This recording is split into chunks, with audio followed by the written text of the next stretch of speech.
It is officially Georgia Hate Week. Welcome to the Who is Georgia show. It's your boy Ruck in the building, man. What's good? Straight up Tennessee family. It's going to be a fun night tonight. I'm going to just let y'all know right now. We have a lot of content to get to you tonight in a short amount of time, which, I mean, if an hour or however long it takes is a short amount of time, then whatever. It's going to be a fun night. Guys, we're diving into who Georgia really is tonight. Who are the Bulldogs, right? We've known historically what they've been, but what are they really in 2025? What are they bringing into Neyland Stadium at 3:30 on Saturday?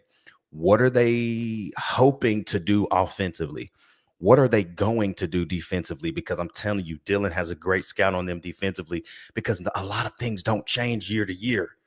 They play one way against Tennessee, and I think now we have the pieces and the plays and the formations to kind of break up a lot of what Georgia has tried to do and has been honestly effective in doing the last 4 years that Kirby has played Heupel. We have a lot to get to tonight. Y'all already know what it is, though, man. It's Monday. It's the Who is Georgia show. I got Dylan. I got C2 with me. Y'all already know what it is, man. It's straight up Tennessee, baby. Welcome to the Who is Georgia show. Y'all, this just, can y'all believe this? We play football against Georgia. Let me start the show, man. Y'all already know what it is. Let's get it popping. Tennessee's the program to keep an eye on. Tennessee's the program to keep an eye on. If you want to know which program that's not currently at the head table of college football, it's Tennessee.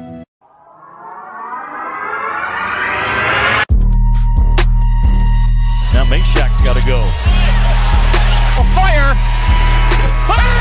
Wins it! Jabari Meshack wins it!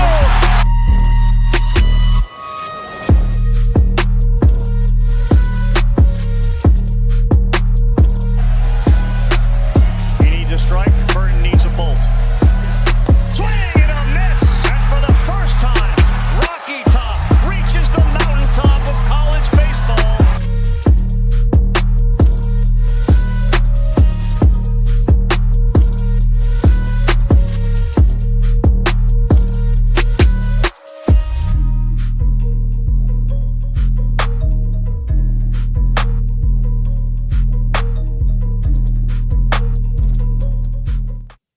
Boys, we've made it. We made it, boys. It is officially Georgia Hate Week, man, and I am locked in, ready for what tonight is going to bring. I'm going to tell y'all right now, before I even give you the normal intro, light the chat up tonight. Everybody that joins, light it up. Questions, comments, everything. We're going to try to get to every single comment tonight, and we just want to have fun, man. This is a fun week. And it all starts tonight for us. But y'all already know what to do. Top the show, like, comment, subscribe, and join the channel, man. We are soaring right now, and it's all because of you guys continuing to show love and continuing to show support to the straight up Tennessee family, man. And so thank you guys for all you continue to do. We're going to keep bringing you good content. And I believe this week is going to be a very loaded week of content. We're going to do here in a few, man, here once we get into our Scout of Georgia. We actually have a new segment tonight called C by the Numbers with C2. And if y'all don't know a lot about C2, he literally does data entry for his work. And so he has a ton of good numbers for us to kind of look at and dive into deeper thoughts about Georgia. But this is also going to be things we do for all of our bigger games as we get closer and get deeper into SEC play. So Dylan, C2, bro, what's happening with y'all on a Monday, bro? Just looking forward to Saturday. Yeah, just man. Trying to survive, man. Excited to be on the show. Excited to be looking forward to Georgia week. I can echo Brent Rains in the chat. I just genuinely can't stand Georgia at this point. And any team that has a crowd full of adults trying to bark at other people is not a team that I can respect. So yeah, man, I'm good. Just happy to be here. Excited for the rest of the week, man. Yeah, I think it's going to be a really fun week. I think we have a lot. Matt, you got a lot to talk about, but you also have a lot of things that people may or may not understand how big of a game this is. Like, yes, man, like we know it's Checker Neyland and we know it's College game day, but like Y'all, I think this game is even bigger than the antics that are a part of the game. I look at this game as like this might be the last time you get Georgia for the next what 2, 3, 4 years. Like the SEC is going to permanent opponents, and you just have to know that Georgia's not going to be a permanent opponent. You know what I mean? Based off of history, based off of rivalries that we already have with other universities.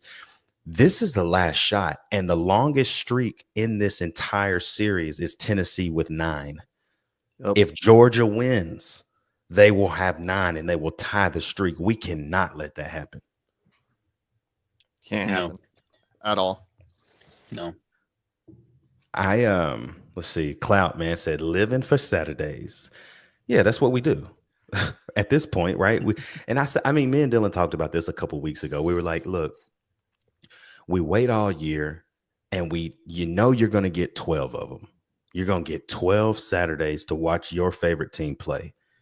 But it's only the few that get that extra 4 when you get to a natty. And I want to get that one year, man. And with the way college football is now, y'all, like it can be anybody, anytime, bro. Like anybody, anytime. So I'm just like, why not us, man? Why not Tennessee? Why not? Grayson in the chat says, what's up, y'all? Grayson? You're like 3 days early, Grayson. Every Grace, Monday. Relax. Grayson, listen, though. I can't lie. That is my exact score prediction for this game. I can't lie. That's my exact score prediction for the game, Grayson. That's my score. And I'm mad you put it up because now we just going to be on here chopping it up and everybody going to know Ruck's prediction. But yeah, Grayson, you about 50 minutes too early for your early week score predictions, and then you're about 4 days too early for your final score prediction on Friday. But look, he said, great minds think alike, bro. I'm sorry. I couldn't hold the excitement in. I think that's everybody this week, man. I think when you look at college football right now, let's kind of talk about this for a second, y'all. Like, obviously, I think the biggest surprise is what Golish is doing down there at USF, right? To beat 2 top 25 teams back-to-back weeks. No one's expecting them to do that. Now, I think a lot of us who know the talent that they got in there, right? You get Chaz Nimrod from Tennessee. You get Deshaun Rucker from Tennessee. You got a lot of other converted big-time program guys that got to go to that made that transition to USF as well. And then you got a guy in Golish who we all know, man, like the Duke can coach. Absolutely. Yeah. Like, other than USF, is there any other team out there right now that you like, man, like they're actually surprising me too? I think Mississippi State is a bit surprising just because how bad they were last year. Like, don't get me wrong, I don't think they're going to make any noise in the SEC necessarily, but from how bad they were last year to like they actually have some semblance of an offense, and at least for part of that game had a defense going as well. I thought they looked interesting. They looked pretty good. But the hate watching has been impeccable so far this season. I really hope that keeps going because it has been beautiful. Do you think, like, I know you mentioned Mississippi State, right? Like, do you think that Mississippi State now officially is our trap game? No.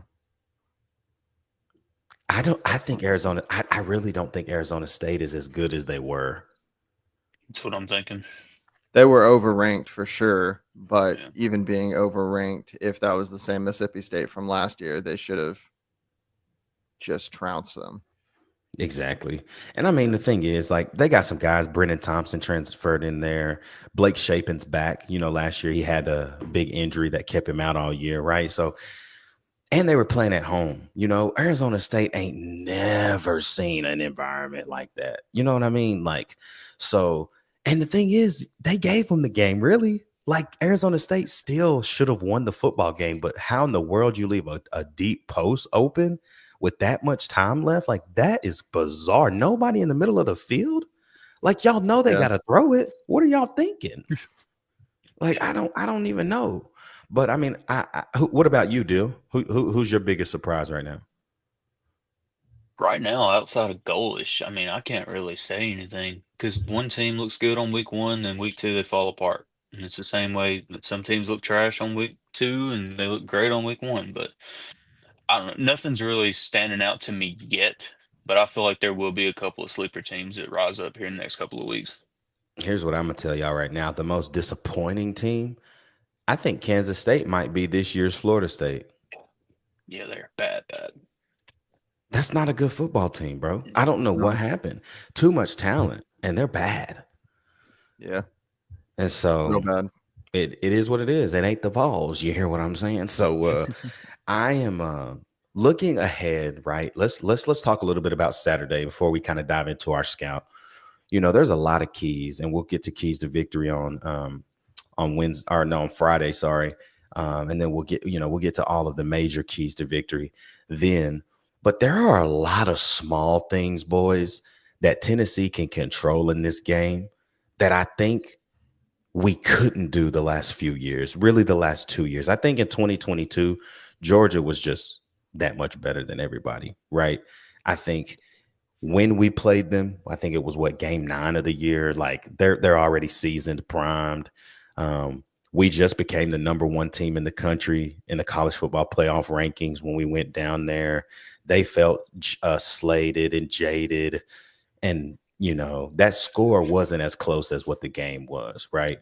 It was 27-13, but it really felt like 40-3. You know what I mean? Yeah. Last year was a complete second half meltdown by the offense. And for some reason, y'all, I'm not saying we're going to go score 40, because that's not what I think. I don't think you have to score 40 to beat Georgia. That's the thing. Because offensively right now, they're not in a place where I feel like they can score 40, right? Like, not against a competent defense like ours, and a defense that's improving weekly, a defense that has 8 sacks compared to Georgia's 2 sacks on the season, right? So what early in the week kind of makes you the most intrigued about Tennessee's chances to win this game? For me, it's the trenches, because we got to get home and we got to keep Joey upright. He hasn't been sacked this year, and we haven't seen Joey play after a sack this year. We don't know if he's going to get shaken up like Nico did against Arkansas, or if he's going to come out there and it's just going to make him that much better like it did Joe Milton. But I guess that we're going to find that out. And then defensively, obviously, we got to get a little better at stopping the run, and we got to get some more pressure. But without saying too much, that's what I got. What you guys see too? What you think? For me, it's the lines both ways. I think not for the same reason, though. I think running, if we can establish the run game in this game early, I think we win, because we're just going to be able to grind them down on their defensive line and their linebackers with 3 different just incredible talents in the backfield. And that's going to free up Joey to, throw the ball off some play actions, off whatever. And it's going to force them to not play us like they've played us the past few years. Yeah. Yep. I agree with that. Obviously it's Monday, so Josh Heupel met with the media today. Don't know if you guys watched the press conferences. Obviously, Star Thomas met with the media. Don Bailey. I'm missing one. And Andre Tarantine met with the media today. Josh Heupel's statements today, I think he was more blatant. And just, I feel like on weeks like this, man, Heupel's mentality is so loose. And I love that about him, because he brings that into the building. The way he's bringing that into a press conference, you can trust that he's bringing in that same type of energy, that same type of looseness to team meetings, to the practice field. But they locked in. Like, don't get me wrong, they locked in. But a couple of things that Josh Heupel said today, they asked him actually about the injury updates and the availability, asked about Jackson Moy, asked about Ricky, asked about Jermod. And he literally said, I guess you'll find out when the SEC availability report comes out. Well, Pete Thamel puts out something earlier today and says, Tennessee will be without Ricky Gibson and Jermod McCoy. while we know Ricky's not playing because we know that injury is worse than what has been, put out or whatever that we've, whatever Heupel has said about it. I don't know if I'm counting Jermod out on this game. Was he out or was he doubtful? He didn't say. That was the thing. He said, I guess you'll find out when the SEC media, or when the SEC availability report comes out on Wednesday. That's literally what he said.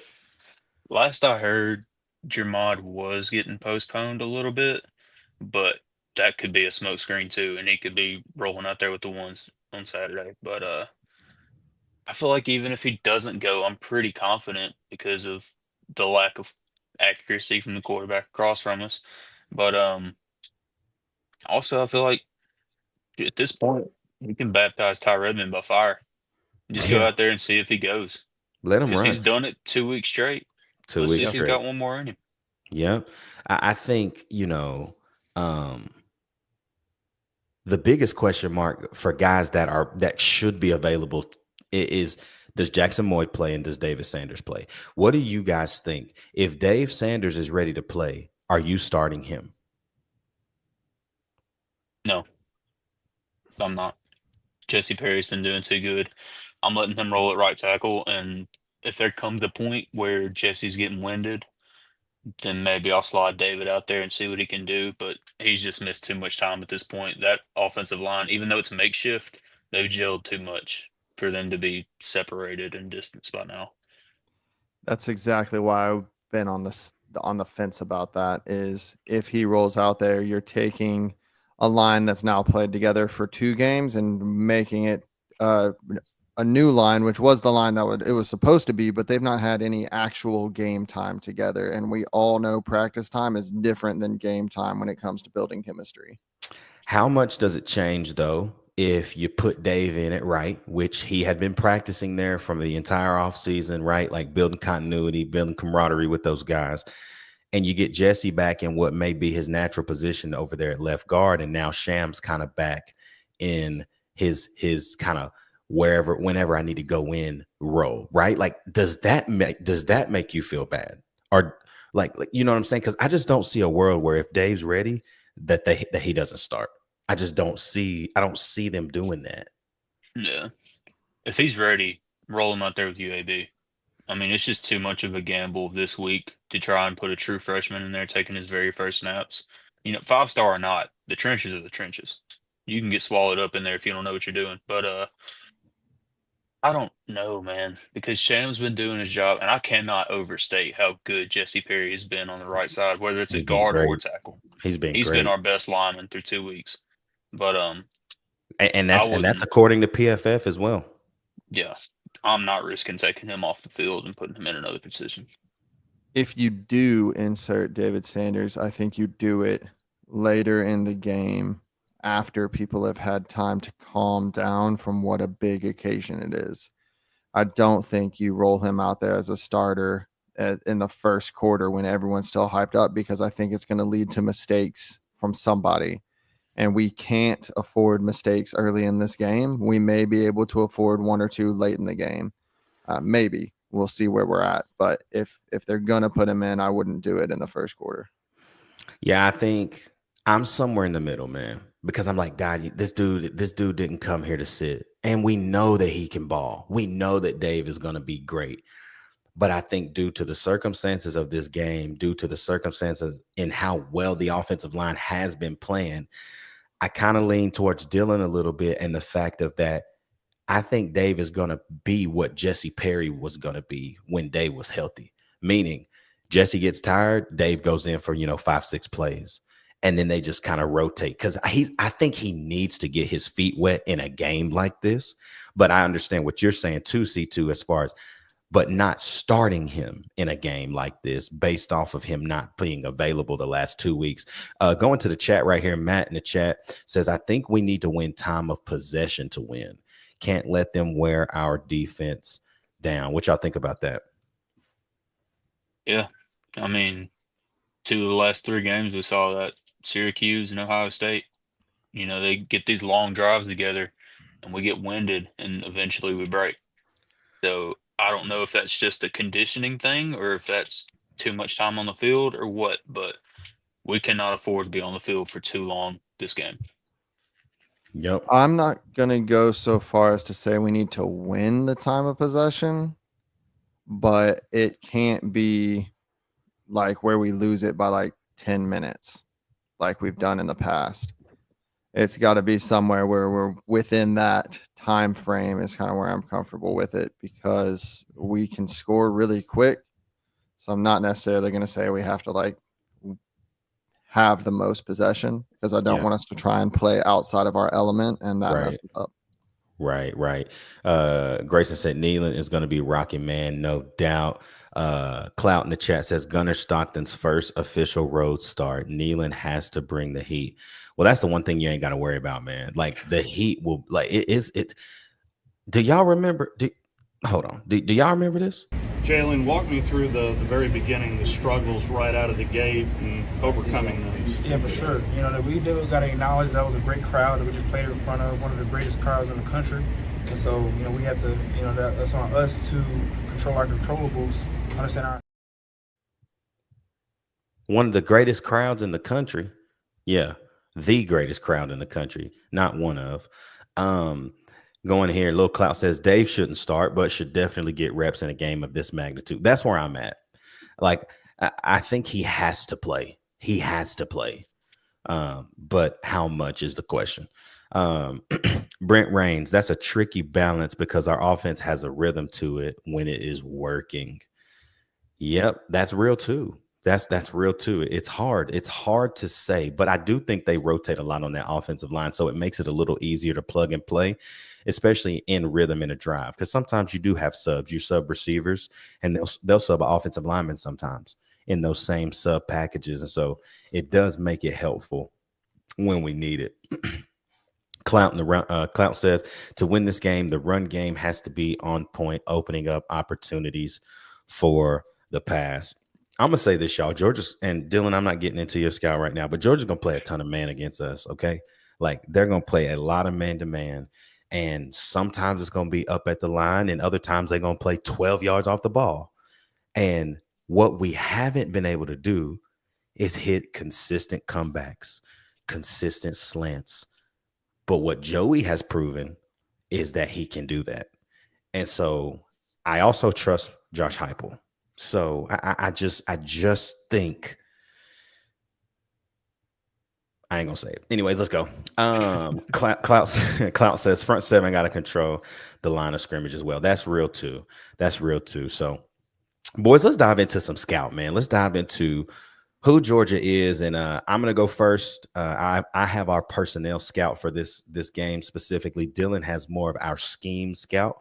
So when it comes to X's and O's, we've got offensively, he's got defensively as well. So he'll take care of that. And then we will hop into by the numbers with C2, where he'll dive into basically all of our data points for this game. And so if y'all have questions, please drop them all in there. We've done a lot of homework for this one. And so let's dive on in a little bit. So obviously Georgia's coming to Knoxville Saturday, 3:30 kick there in Neyland Stadium. Checker Neyland. The crowd's going to be ridiculous. It's going to be we broke the decibel record against Georgia in 2023. And I don't see a world where it doesn't get broken again here in 2025. What's Georgia bringing into Knoxville? Well, they're bringing in a starting quarterback, Gunnar Stockton. He's a redshirt junior. Obviously, Carson Beck had a season-ending injury last year, which forced Gunnar Stockton to play. And he didn't play well, right? Like, he came in, he ran a lot, couldn't push the ball down the field, and it's seeming like that's just one of his struggles. He did throw for 190 yards against Marshall. Last week he had over 200. But again, guys, it's like a Nico 200, okay? It's sideline to sideline. It's nothing down the field. It's letting the guys make plays. His backup is a redshirt freshman, Ryan Puglisi. Looks like he might have a better arm than Stockton, but for some reason, Kirby is rolling with Stockton right now. In their running back room, Nate Frazier, he's a sophomore. He's kind of their premier featured back. He's the guy they want to have the football, 10 to 20 times a game. But they also have another sophomore, two sophomores in Dwight Phillips Jr. and Chauncey Bowmans. Now, Dwight Phillips Jr. is an undersized but explosive kind of guy. He's a home run hitter, elite speed. He made a great play last week where they ran a outside zone that he actually cut back to the complete opposite side of the field and almost scored a touchdown. Watching that play was like, okay, this dude's a little juicy. He's got something with him. Now, Chauncey Bowens is more of a development back, but he's playing some downs right now. He's contributing more, and he's going to give you more of those grinded out kind of yards. And they do still have Cash Jones, who was a guy that's been there for, it feels like 17,000 years. I think he's a fifth-year senior now. If this tells you anything that he did last week, he had one touch for -1 yard. So don't know what kind of impact he's going to make in the game, but he is a weapon. He's great out of the backfield receiving. So we definitely got to keep our eyes on him. But then probably the most interesting running back they have is a senior transfer from Illinois in Josh McCray. He joined Georgia. I didn't understand why he left Illinois, to be honest. Like, him leaving Illinois made no sense when he was a Citrus Bowl MVP in 2024. He was like RB1 there, had a great career. And now I think last week he only had like 2 or 3 touches.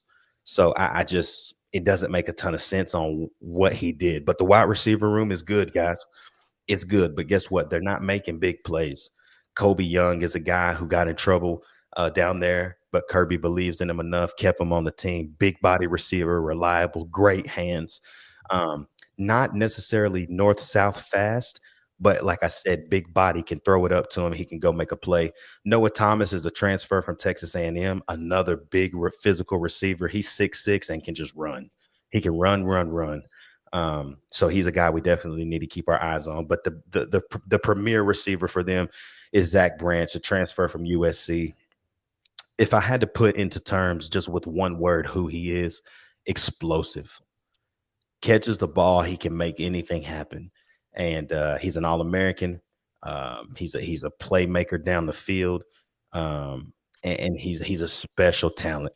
And then somehow Dylan Bell is back. He's also been there for 37 million years. So in the tight end room, great tight end room, Oscar Delp and Lawson Lucky. One's a senior, Delp's a senior, and Lucky's a junior. They're both really good at what they do, blocking downfield, catching the football, making things happen. This offensive line, guys, is very young. It is something that we can completely own. We can own this portion of the game. That's all I'm going to say till Dylan takes over. Defensive line, Christian Miller, he's a dog, y'all.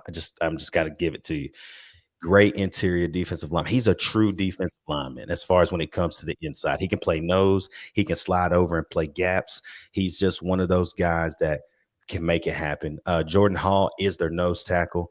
Elo Meduzzi is an outside linebacker transfer from Army. Big addition for them. But Gabe Harris Jr. is another guy we kind of have to look out for. Xavier McLeod is another guy. Nasir Johnson. They have a lot of kind of collective group that all contribute, but they're very it's a different kind of Georgia D-line.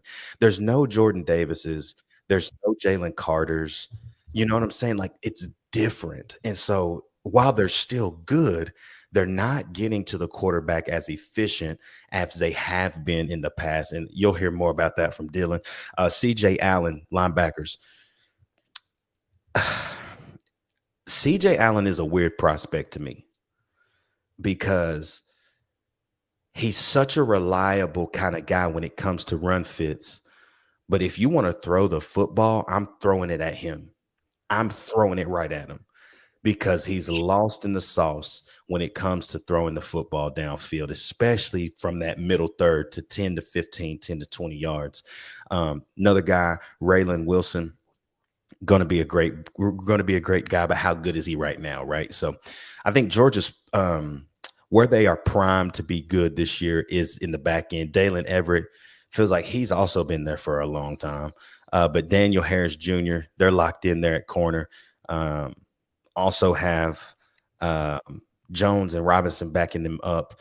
The star position for them is Joinel Arguero. He's expected to start, but he also has Kyron Jones behind him.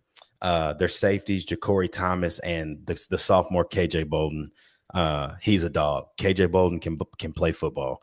I would be going after Ja'Cory Thomas though. He sometimes once you get back there and you got guys running at him, if Braylon Staley is running at him, stepping on his toes, I like my chances.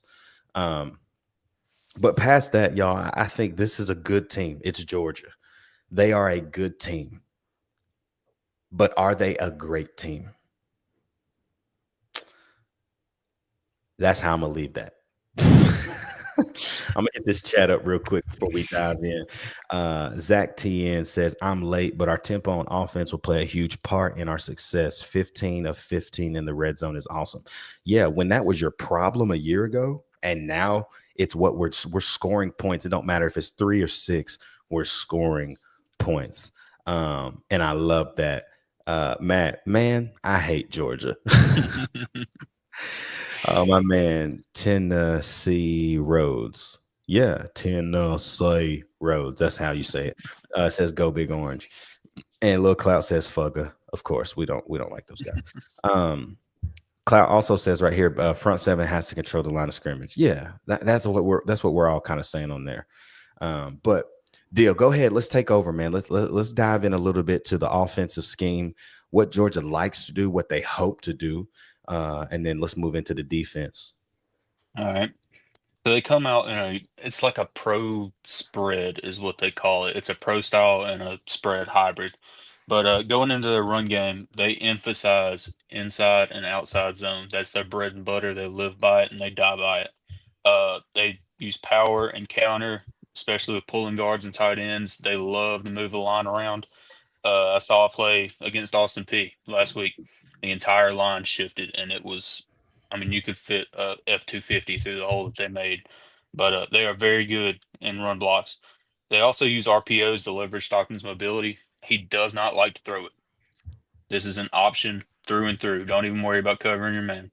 He is either handing that ball off or he's keeping it, and we're going to see that on Saturday. So how do you stop that outside zone? You want to force it inside. You want to set the edge. Make sure your edges get up, and whether that's Joseph's or Don Bailey or whoever it may be, just force them to run up the middle whenever they get the ball in their hands. Looking back at 2024 Ole Miss, they had 10 points and 3 turnovers coming out of that game. Stockton just does not do good against an aggressive front, and Ole Miss ran that to death against him. Any questions on the run game so far? I don't know. I think that Georgia's bread and butter is the run game, and it's not been good so far. No. And so that's what gives me, and that's the thing, and that's what gives me so much confidence that we have to make them put the ball in the air. Yes. And if we can make them put the football in the air, boy, do I like my chances. Well, you're going to love this because while they are an elite run blocking team, they are below average in pass blocking. It is not good at all. Just go in, and I beg people, watch the very first play of the Austin Peay game for Georgia's offense. You'll see Noah Thomas on a post route. Stockton takes it play action. It's Noah Thomas on a post route, and it gets open eventually. But there's a nose tackle for Austin Peay that goes unblocked straight up the A-gap, not even on a stunt. They just completely whiffed on him. Complete whiff. I dare them to do that next week. It's not going to go over well for them. But pass pro is below average. Spread formation. They do a lot of 2x2 or 3x1. That's talking about your receivers on each side of the line. But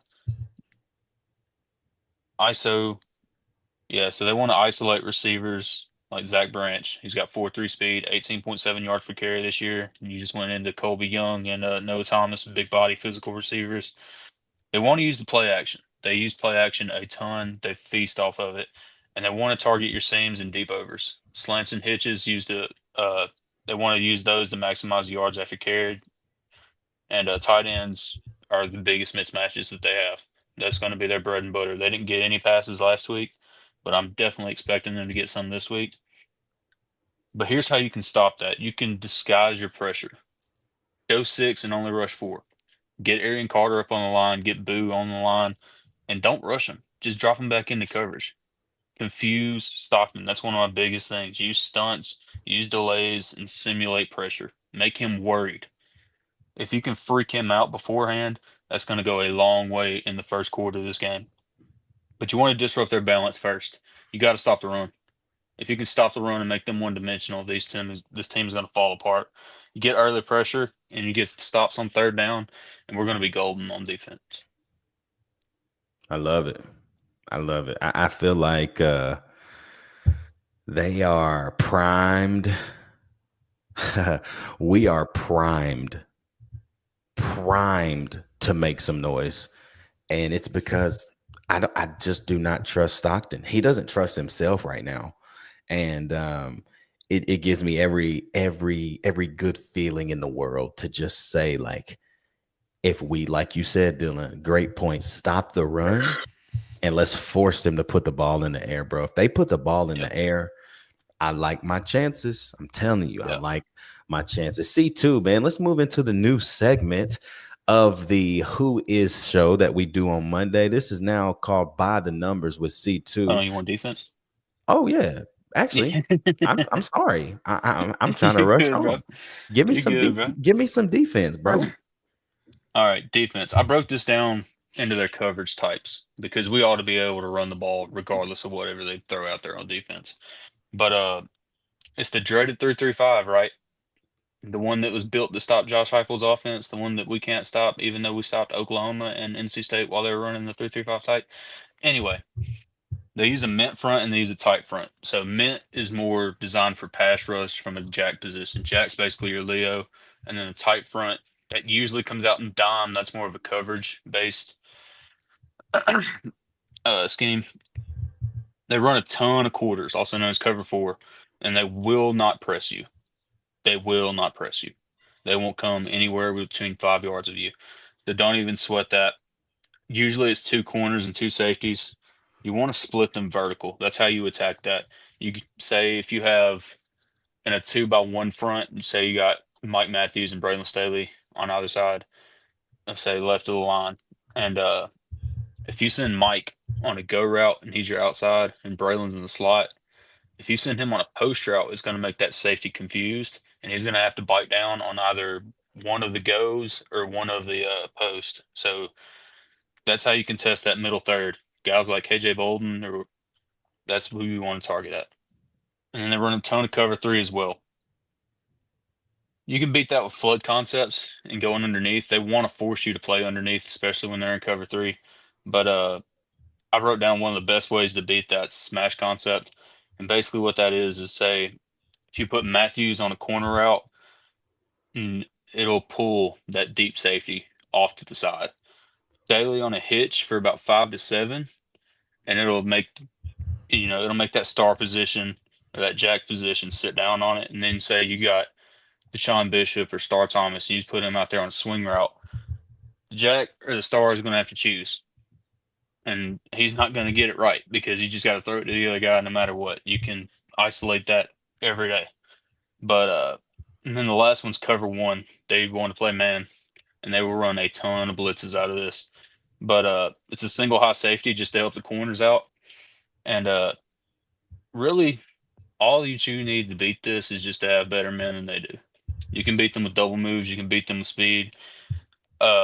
It usually gives you a pretty light box for running lanes and check downs. So I feel like we can exploit that with Star Thomas, especially as a receiving threat. But you got to watch for the blitzes. You really got to watch for the blitzes on their defense. They had 5 sacks last year, and 4 of them came from linebackers. They love running those linebacker blitzes, especially on third down and second down. So you got to protect Joey, and you got to take advantage of these coverages, and we're going to be great. Bro, that's a great scout, bro. That gives us everything, because especially when they're in one, I noticed this too. When they play cover one, bro, yeah, they're typically pressing on the outsides, Yep. and like you said, light boxes, but they'll disguise blitzes out of this all the time. Look at this, Brent Rains in the chat showing love. I'm feeling very educated right about now. I like it. Matt in the chat says, "Hey Ruck, was Aguilar at church with you yesterday? Give me the lowdown." I was actually playing drums at another church yesterday, so I did not get to go to my church. My wife said that he was not there. But like y'all saw on Saturday, he had a ton of family in town. So I'm assuming, he was just hanging with the family, having a good time with them. So I did not get to see him. But yeah, so C2, man, let's get into a little bit more, the kind of the last, let's round this thing out with by the numbers with C2. So let's dive in a little bit, man. Sure. First, I got to apologize on some of the depth numbers. I was a little off. That's why you don't try and make these while you're traveling for work. But I've fixed them now, so I'll dive into it as we go. Anyway, I took a dive into Gunner Stockton specifically because our defense has normally been pretty good at stopping the run. So I wanted to see what Georgia had going in the pass game. I wanted to take a look at if there are any areas that we needed to be worried about. First, I looked at the area of the field and went through each left, center, and right. By center, I mean between the hash marks, which, as you can see, is where he throws the vast majority of his passes. From the left side, he's only 44.7% accurate when he's throwing the football to his left. So the more pressure I feel like we can get coming from the left side of our defensive line, so that would be his right side, the better. Center of the field between the hashes, he throws there a lot, 80% accuracy. That's where the majority of his yards come from. I think, let me go look real quick. It was 62% of his total yards come on passes between the hashes. And of those, well, I'll get to that in a second. But right side, 21 for 30, 70%, 170 yards. So really, middle of the field is going to be huge when it comes to stopping the pass. And we'll get into the depth of those passes next, as far as how far down the field he's actually throwing the ball. As you can see when you look at this, he is the definition of a dink and dunk merchant. It is all he does. He does not like to throw the ball further than 9 yards down the field. So behind the line of scrimmage, these are some of the numbers that I was saying. Don't try and make one of these while you're driving and traveling for work, y'all. I wasn't driving when I did this, but traveling. He's actually 40 of 41 behind the line of scrimmage for 267 yards and 1 touchdown. He's 43 of 45 short. 43 of 55 short for 435 yards and 1 touchdown, 1 interception. Intermediate, 11 of 17 for 64.7% accuracy, 175 yards and 2 touchdowns. And then deep, he's actually 3 of 14 with 127 yards and 1 touchdown. So the more we can get him to go deep, the better. And as I was saying earlier, with that 62% of his yards come on passes between the hashes, almost half of his yardage comes on passes less than 10 yards downfield between the hashes. It's 48.9% of his yardage on passing, which is one of the fun facts. We're going to dive into a few more here. He is 13 for 36 for 185 yards and 2 INTs when under pressure. Getting into what Dylan was saying, the more we can pressure this guy, the better. He does not perform well under pressure. Almost 70% of his passes are thrown less than 10 yards. 72.8% of his yards on his passes are thrown less than 10 yards. Like I said, half are less than 10 yards between the hashes.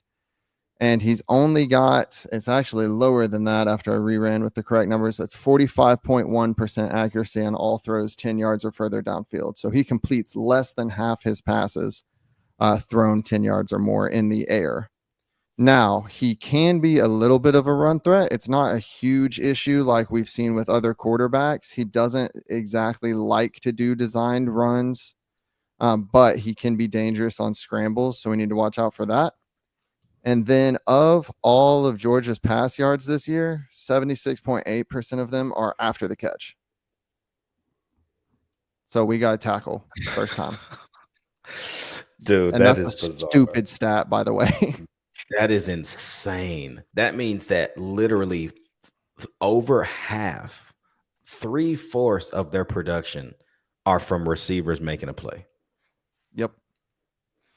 Now, for the unfortunate part about all this, our linebackers have given up a 90% completion rate on pass plays for 169 yards, 128 of which is yards after the catch. The average completion against our linebackers goes for 9 1/3, so almost a first down. And the average depth of a target is less than 5 yards. So you're seeing average, we're giving up like 4 yards per catch, or 4 yards after the catch on average. As a team, we've allowed over 80% of completion under 10 yards for 218 yards. And 153 of that 218 yards is yards after the catch. We got to tackle and we got to freaking get off the field, bro. That's what I'm seeing. Exactly. Which gets into what I want to see from our defense come Saturday. And there's 4 things that I've picked out that I think will help us be successful. Our linebackers have to step up. I went through every single linebacker to see if it's just our depth guys, and it's not. Arian Carter's been great in stopping the run, been great at pressuring the quarterback. He's not been great in pass coverage. Same with Neyland. So linebackers top to bottom have to step up in the middle of the field. To help them with that, we need to pressure the quarterback. Our defensive line has to get pressure on him. We saw the stats on how bad he is under pressure. And I personally think we need to press on the outside. I think our cornerbacks need to go press and man-to-man coverage. Our cornerbacks need to man up. They've been playing great. I don't mean man up as in play better. I mean like play man defense. That way our star and safety help can go on passing downs towards the middle of the field where it's needed the most. Leave our cornerbacks out there on islands. I think they'll be fine, and dare Gunner to throw it deep. This will also help us in the run game because we will be able to have stacked boxes because he doesn't like to throw it deep anyway. Yeah. So we can have stacked boxes to stop the run game and take away his middle of the field crappy passing stuff. And let me say this for everybody watching right now that doesn't understand when we're talking about a light box or a stacked box. What that means is when you have there's a box within the run fits and within just the entire operation of offense and defense. Defensively, what a light box looks like is when you have maybe 3 down linemen and 2 linebackers, or 4 down linemen and 1 linebacker. Because what that means to me is now you've got 5 offensive linemen against 5 people. If our 5 can't block their 5, then we're in trouble.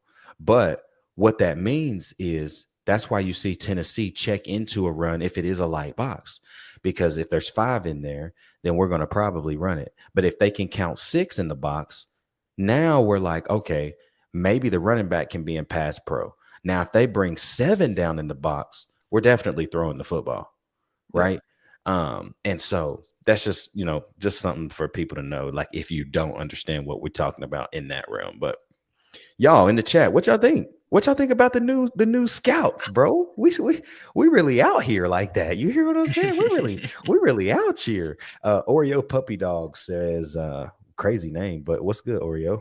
It says 31-24 Tennessee. If our starters on D were healthy, it would be more. Hood and Boo will be the factors. You know what's crazy is I kind of agree. That line that's went from 7 to 3.5 in literally 24 hours. That is because they know it's Vegas has finally dove into the film. Vegas has finally looked at what's on both sides of the football. And now they're, I wish I would have smashed that when it was at 7. God, I wish I would have smashed it. Yeah. But guys, I'm I don't know. Let me see what the chat says right here. Matt says good stuff, C2. Good Thanks, stuff, Matt. C2. This is a really good matchup, though, still, because again, Georgia, they typically play up to competition. Tennessee typically played up to competition, but I think over the years, Tennessee just beats everybody as badly as we can. And I think that's the one thing that made me happy is to see Heupel say, I don't care who you are anymore. Like, I'm gonna do whatever I feel like doing. My backups coming in, they not running the ball. We throwing the ball. And that's what we did against ETSU. And that just gives me hope. Like Heupel is not going to be conservative in this game. I don't see a world where he's conservative. If we're up 2 touchdowns, he's going to keep trying to put it on them. I promise you, because I think he now has the trust in the right guys on this offensive side of the football. He trusts them now to let's just go make plays, man. Let's go freaking make plays. I don't care who we playing. If Heupel can go score 60 on Kirby, he will go score 60. I promise you. Yeah. And so now we haven't scored 20 points on Georgia since Heupel's been here. That's the caveat to this, which in itself sounds kind of bad. But at the same time, boys, it's like Georgia has been elite. And I feel like this is the time where, man, the talent is elite. Can I say that? Can I say it that way? The talent, according to how many blue chip players they have, is elite. But I haven't seen this team be elite in 2 years. Really? And so, shout out right here to Ryan, man. Ryan Gaynor says, C2, what that chat GPT, bro? That was a phenomenal breakdown, bro. Mad respect. Love the platform, guys. Thank you, Ryan. Appreciate it, man. Vol guy says our fans going crazy and our defense steps up and eats. We win by 2 touchdowns and let the running backs go crazy too. Vols 28 dogs 14. Wowzers. Brent says love that. Who is format best I've seen? Yes, sir. It's one thing we've been doing for a long time, and we just keep refining this show because we want to give you everything. We want to give you everything we know. Without being fans of the team, obviously. JC, what's up, JC? He says this game has that vibe that Georgia is gettable. And then I love it, dude. I love when other teams come in the chat. Brad Newsom showing love to his team. Go dog. Shout out to you, Brad. Brad, you cool with me as long as you don't bark at me, dog. Like, come on, man. You can't be barking at grown men, bro. That's crazy. But you already know what it is, bro. But y'all, man, I mean, this game got some juice on it. It's got a little extra juice on it. Like when you go, you got regular apple juice and then you got the apple juice concentrate, the one that you got to dilute a little bit because it's too sweet. That's what this game feel like. Like you're going to have to put a little extra water in it because it's finna be lit. He said, I'm not barking. Shout out to Brad. Thank you. Thank you, That's Lord. one of the good ones. Thank you, Brad. Good ones for sure. Thank you, Brad. Thank you, Brad.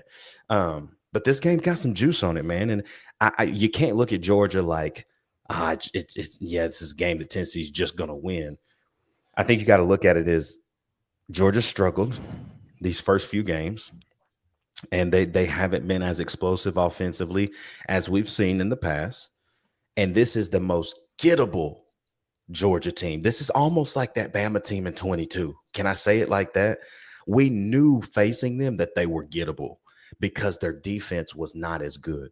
The thing about Georgia is their defense is good, but the offense is not very good. And it's completely vice versa. And it's why I feel like this game, man, it could come down to the wire or it could be a 2-score game. Either way, that's the thing that's so hard is like you just don't know. JC in the chat says, just watched Kirby's presser. I can tell he is skeptical of Gunner's throwing ability. They're going to really try and ground and pound. And I just don't think they're going to be able to do it. I don't like how many yards did Georgia run against us in 2024? Let's find out.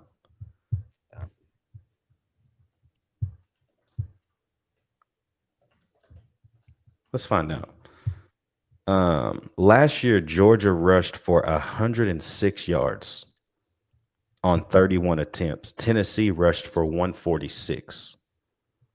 So we 106 yards is not going to beat Tennessee this year. No. Carson Beck beat us last year. Yeah. And I just don't know if Gunnar Stockton can beat Tennessee by himself. I just don't. I really don't. Brent Rain says those dogs won't be barking come Sunday.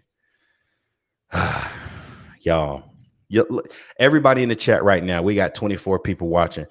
I've got a few score predictions up at the top, but y'all go ahead. Everybody drop your early score predictions of the week. Y'all know how we do this. We do an early score prediction today, and then on Friday, you get our final score predictions. But boys, I'm going to go to UC2 first, man. It's Monday, bro. It's early. How are you feeling? Score prediction for this game, Tennessee, Georgia. Right now, I have faith that we can win, but I haven't seen enough from our linebackers to think we're going to win by like 2 scores yet. Now, they could come out and prove me wrong in this game, which would be great. So right now, I've got us at like a 24-20 Vols win. Dylan, you look a little appalled over there. I guess we're just taking everybody's prediction tonight because that's what I was going to say. But, yeah, going into why I back that up is because, we talked about it yesterday that we haven't really put anything up on film defensively or offensively. But Georgia hasn't either, really. And that's part of the reason why they struggled with Austin Peay yesterday. But here is the kicker. So we're not showing anything to get to Gunnar Stockton. Georgia's not showing anything to get to Joey Aguilar. Here's the difference in the two. Joey's a 5th-year senior. Gunnar Stockton's, a junior? Yeah, he's a redshirt junior. But that redshirt junior, he's never played. Yeah, right. That's the thing. There's this thing called experience that we lacked very much last year. That now we have a guy that knows what he's doing. He can identify these disguised coverages. He can identify these false blitzes. He can operate, y'all. That's what we missed last year. That in the passing game. So while I do feel like Georgia's defense is going to get them a few, they're going to make us punt a few times. It's going to happen. They're going to get to Joey. He's going to get touched. But I feel like our defense is just a smidge better than their offense. And it's going to be enough to get us through it. I think the way this game is shaping up, man, is so perfect because game day, it's going to be 87, not a cloud in the sky. Everything is perfect. Checker Neyland. Week 3 of college football, y'all, we don't have to wait 7 weeks to play Georgia. This is when you want them. I've said this so many times. This is when you want to play a team like this early in the season because it brings so much juice around the conference. And so for me, man, I just think very similarly to what Dylan said. This is the most gettable Georgia team. And if you don't win, it's a failure to me. If you don't win, I don't care how you win, 6-3, 3-2, 3-0. I don't care. Win the game. I got Tennessee 27-21. It feels like one of those things where boys, I have something in my head where there's a world, bro, where Tennessee's up 24-3. And we just crumble, right? And we're just holding on for dear life. Don't let me do that again. I know, but I'm saying, think about them when they played Alabama last year. Bama thought the game was over, and they about lost, right? So let's see. Ryan Gaynor in the chat says we got to get knocked back from our line and play in that Georgia backfield. We're gonna be straight. GBO Vols by 17. Brent Rains 38-32 Vols. JC 31-24 Vols. Slick Biker says 34-24 Vols. JC says Gunner can't read the field like Joey. I mean, I think that's the biggest thing, right? Matt says Gilbert might need to be on come Saturday, like 100%. Yeah, Max Gilbert, definitely. We're gonna need him. Vol guy, I think Kirby may be just a tad timid about playing us. I do too. I think it's where it's not playing Tennessee. It's when you had to play Tennessee. It's when. Ryan, man, 38-13 Vols. JC, hence why their tight end production is down because of Gunner Stockton. Yeah, you're right. You're right. Says their tight ends killed us last year. They did. They freaking killed us. Absolutely. And then Ryan in the chat says Joey gonna show up and be a straight dog, bruh. Boys, what a week we have in store. Y'all, everybody watching right now, make sure you tap in with us live on Wednesday night. We will have VFL Todd Kelly Jr. joining the show with us, chopping it up for Georgia Week. We're going to talk a little bit about this game together, get his thoughts, his insights, talk about how much fun he had back in the 2010s, that era playing against this Georgia Bulldog team, him being a part of the team that was on that Hail Mary down there between the hedges. You know, we'll talk all about it, man, and just get his insight on what this can be. And then after that, man, y'all know Friday, you're going to get a pre-recorded video for our One More Day episode where we're going to dive into keys to victory, our final keys, offensive, defensive playmakers of the game. Wednesday, don't forget, after we interview and hang out with Todd for the first few minutes of Wednesday, we'll dive into our college football pick'ems and our pump the gas, hit the brakes. And so it's going to be lit this week, y'all. We got a lot to get into. JC says, no way. Heck yeah. What time? Same place, baby. 8:30 Eastern, 7:30 Central. So TK will be live with us early in that show. So y'all come tap in with us, man. Gonna be a fun week, man. It's gonna be a lit week. So, boys, y'all got anything, man, before we wrap up the Who Is Georgia show? I'm a little disappointed that Brad didn't post his score prediction. I was curious what he was going to say, but I guess he left. I don't know. He might have bounced, man. But I respected him for coming in here and not barking at me. Fair. Jeez. And hey, last thing, y'all, don't forget, Wednesday for Blue Chip Breakdowns midweek chat. I will also be on that before. So y'all tap into Blue Chip Breakdowns channel at 7:30 Eastern, and then come on over here at 8:30 to tap in with us and Todd Kelly Jr. So gonna be a fun week, man. Dylan, anything from you? Brad says, I'm real worried about this game. Brad, can we tell you that we are too? Because we know that we should win this game. This is the one year that I feel confident. But again, we got to see how it plays out. So, well, y'all, man, thank y'all for tapping in with us tonight. Fun night. Hit the rewatch, man. If you just joined in late, go back earlier in the show. We had a lot of great conversation about who we thought was the biggest surprise in college football, who's not surprising us as far as how bad they've been. Dove into a lot of different things early, but man, we love you guys. We appreciate the love and the support, man. Keep liking, keep following, keep commenting, keep subscribing, keep sending this out to everybody you know if they want to have a great channel with Tennessee dudes who just fans, love this team, and we just love doing this, man. So you already know what to do, man. Like, comment, subscribe, join the channel. We can't wait to see you back live on Wednesday night with Todd Kelly Jr. for our midweek chat. And you already know what it is, man. It's straight up Tennessee, baby. We'll see you live Wednesday night, Georgia Week, man. It's up. Let's see what this chat says before I close. Matt, go Vols, baby. Perfect way to end the show. Brent Raines, go Big Orange. I'm so hyped. Yeah, buddy. Get hype. I need y'all not even sleeping. Insomniac by Saturday. You hear what I'm talking about? So, go Vols, man. We'll see y'all live on Wednesday night.